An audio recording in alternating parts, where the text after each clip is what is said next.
Special branch report, കേരളത്തിൽ special branch report, സംസ്ഥാന special ബ്രാഞ്ചിന്റെ report, രഹസ്യാന്വേഷണ റിപ്പോർട്ടുകൾ വരുമ്പോൾ ആ രഹസ്യാന്വേഷണ വിഭാഗത്തിന്റെ വിലയിരുത്തൽ, പ്രാഥമിക വിലയിരുത്തൽ അനുസരിച്ച് സംസ്ഥാനത്ത് 14 സീറ്റുകളിൽ LDF വിജയിക്കുമെന്നാണ് പ്രാഥമിക വിലയിരുത്തൽ വരുന്നത്. സ്പെഷ്യൽ ബ്രാഞ്ച് റിപ്പോർട്ട് സംസ്ഥാന സർക്കാരിന്റെ സംസ്ഥാനത്തെ കേരളത്തിലെ ഇന്റലിജൻസ് വിഭാഗങ്ങൾ നൽകുന്ന റിപ്പോർട്ട് പ്രകാരം 14 ഇടത്ത് LDF വിജയിക്കുമെന്നും അവിടെ 14 ഇടത്ത് LDFന്റെ വിജയം ആണ് ഇപ്പോൾ പറയുന്നത്.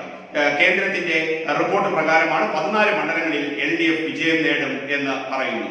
അതോടൊപ്പം തന്നെ UDFന്റെ ചില മുന്നേറ്റങ്ങൾ എടുത്തു കാണിക്കുന്നതോടൊപ്പം തന്നെ LDFന്റെ ഏറ്റവും വലിയ ആധിപത്യം, അതുമായി ബന്ധപ്പെട്ട് സ്പെഷ്യൽ ബ്രാഞ്ചിന്റെ റിപ്പോർട്ട് വരുന്നത് പ്രകാരം നവോത്ഥാന മൂല്യങ്ങളുമായി ബന്ധപ്പെട്ട് അതോടൊപ്പം തന്നെ പ്രളയവുമായി ബന്ധപ്പെട്ട് ഒക്കെ സർക്കാർ എടുത്തിട്ടുള്ള അർത്ഥവത്തായ നിലപാടുകൾ ജനം അംഗീകരിക്കുന്നുണ്ടെന്നും അതിനെ തുടർന്നുള്ള വോട്ടിംഗ് ശതമാന വർധന കേരളത്തിൽ ഉണ്ടായി എന്നുമാണ് സ്പെഷ്യൽ ബ്രാഞ്ചിന്റെ റിപ്പോർട്ട് വരുന്നത്. UDFനെ സംബന്ധിച്ചിടത്തോളം UDFന് വയനാട്, മലപ്പുറം, പൊന്നാനി, കോട്ടയം എന്നിവ ആണ് എന്നിവ ലഭിക്കും, UDFന് ലഭിക്കും എന്നാണ് പറയുന്നത്. ബാക്കി 2 മണ്ഡലങ്ങളുടെ കാര്യത്തിൽ ഒരു ഉറപ്പ് ഏത് മുന്നണിക്കാണ് എന്നുള്ളൊരു ഉറപ്പ് പറയുന്നില്ല. 4 മണ്ഡലങ്ങൾ UDFനും അതോടൊപ്പം തന്നെ 14 ഇടത്ത് LDFും, 2 മണ്ഡലങ്ങളിൽ അനിശ്ചിതത്വത്തിനൊപ്പം എന്നുള്ളൊരു പാറ്റേണുമാണ് സംസ്ഥാനത്തെ ഇന്റലിജൻസ് വിഭാഗങ്ങൾ നൽകുന്ന റിപ്പോർട്ട്, സ്പെഷ്യൽ ബ്രാഞ്ചിന്റെ റിപ്പോർട്ട് വരുന്നത്.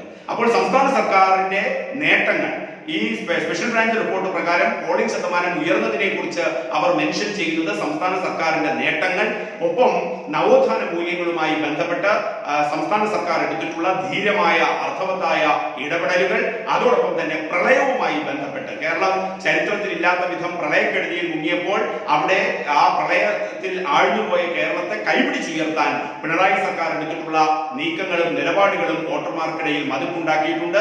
നവോത്ഥാന മൂല്യങ്ങളുമായി ബന്ധപ്പെട്ട്, ലിംഗസമത്വവുമായി ബന്ധപ്പെട്ട്, തുല്യനീതിയുമായി ബന്ധപ്പെട്ട് പിണറായി വിജയൻ സർക്കാരിന്റെ നിലപാടുകൾ സമൂഹത്തിൽ ആവേശമുണ്ടാക്കി.